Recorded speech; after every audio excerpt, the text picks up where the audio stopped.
So, since it's, one of my pets, I guess it'd be okay to film them while they're bathing. Is that okay, Tom? Scarlett looked up. Oh, what a big bird. Yes. So, Tom, I think, does that to make sure he's exercising his wings, but also he does that when he wants to be a little bit drier as well. So, he kind of flaps his wings to push the water off. It seems to be reasonably effective, but I think it's mostly a dual purpose thing because water doesn't stick to him all that terribly good anyway. So there's probably multiple components to it.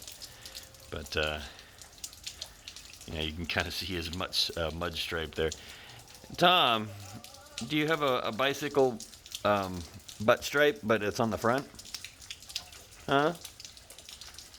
It's pretty funny. But you're kind of a goofy goose, aren't you? You goofy duck. Yeah. He's a pretty good little guy. The other day I opened one of the windows that's hard for them to see out of, and I quacked at him, and it drove him absolutely nuts. He immediately eyeballed the heck out of the window and then hissed at me. And it's screened, so you kind of can't see in very good. And it was just a weird sound way up high, and so Tom went right at me, even though I'm his dad. It's not very nice, Tom. Say, well, you surprised me. You get what you get. Oh. And there's one of our babies. Well, the only one left out of this batch, as it turns out. So I'm thinking early next year we're probably going to get a purpose-built coop for babies, and I'll probably run through and order a bunch of little baby chicks again, and we're gonna try to keep this Jersey Giant situation that we've been doing kind of under control. Or we're going to switch to Barred Rocks. I haven't quite decided on that yet. The Jerseys aren't really all that much bigger than them. We did have an exceptional rooster early on. His name was Alexander Cluckington, and I believe he got grabbed by an owl, actually. He did not like going in the coop, and he did want to go in the coop, but to him the coop wasn't my coop. It was on top of my coop, so he could crow and watch everybody, and he would choose to sleep up there on the top. In fact, that's it right there. He would sit on the top of the building there rather than go inside it, which I guess that was where he wanted to roost, and he was a rooster, so I let him do it, and everything was fine for about 18 months. And then it wasn't. So, you gotta learn stuff as you go, I guess. I didn't see any harm in it initially. He really enjoyed himself. But in the end, that turned out to not be a good idea. So, I guess you live and learn. And he was a really good rooster, too. He actually didn't mind pets. He constantly begged for treats, and it really it kind of endears them to you when they do that, when they're a pet, and that's exactly what he was. He was never in any risk of being eaten by the humans here, which is more than I can say for most of the other roosters we have, except for Rusty. Where is Rusty? Well, Rusty was out here earlier. He's actually fairly friendly too. Not so much after I ate his two brothers, who were not very nice, not very pretty, and very, very, very loud. So they ended up being soup, didn't they? But that's never really the plan with these guys. It's just that I can't have too many males, or I don't know if you can see that chicken there, the far one. This close one right here looks pretty good. This far one, yeah. I mean, some of that's water, but that big bare spot on her is from the roosters. They just won't leave her alone.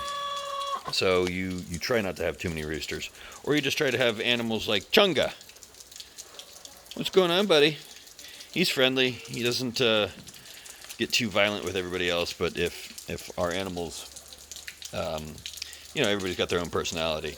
And some of them have a personality of an asshole. And so we try to make sure that those ones don't procreate. And the easiest way to do that is to harvest them, which is not something I ever thought I would be doing, but sometimes it's not about them. It's about your entire group of animals.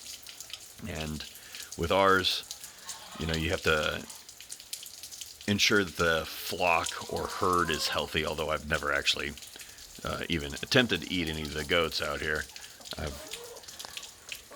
I guess I wouldn't have a huge problem with doing it if the situation was right, or rather wrong, because I initially was thinking about that when coronavirus was initially kind of a big thing. I said, well, I've got, X number of goats, X number of ducks, X number of chickens. How long can I keep my dogs and my family alive?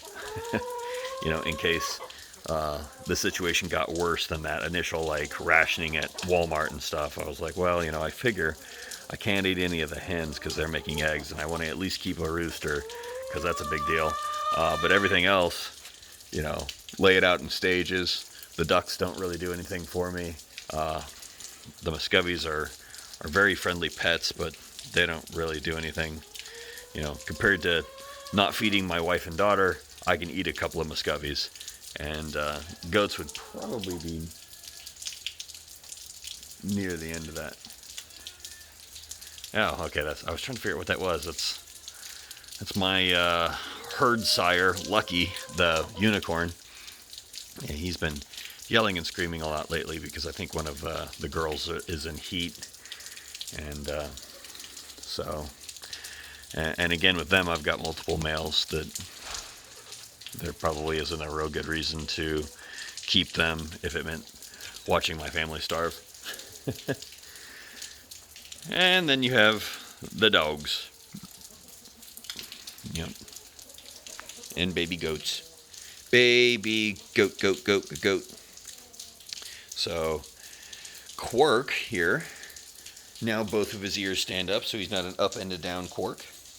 And it's looking like here in just a few days, this little guy will need to be introduced to hay and goat food. Yes, he's not going to like it very much because he's a bottle baby and he wants to be bottle fed. Let's see if you've got any milk in you. Skrilk. Wow, you are still very, very full, aren't you? It's probably why you're so quiet, but you still want to hang out. And our nubs are coming in. Yep. You got a nub there. And one on the other side, too. You're going to have some pretty good horns, buddy. So, yep.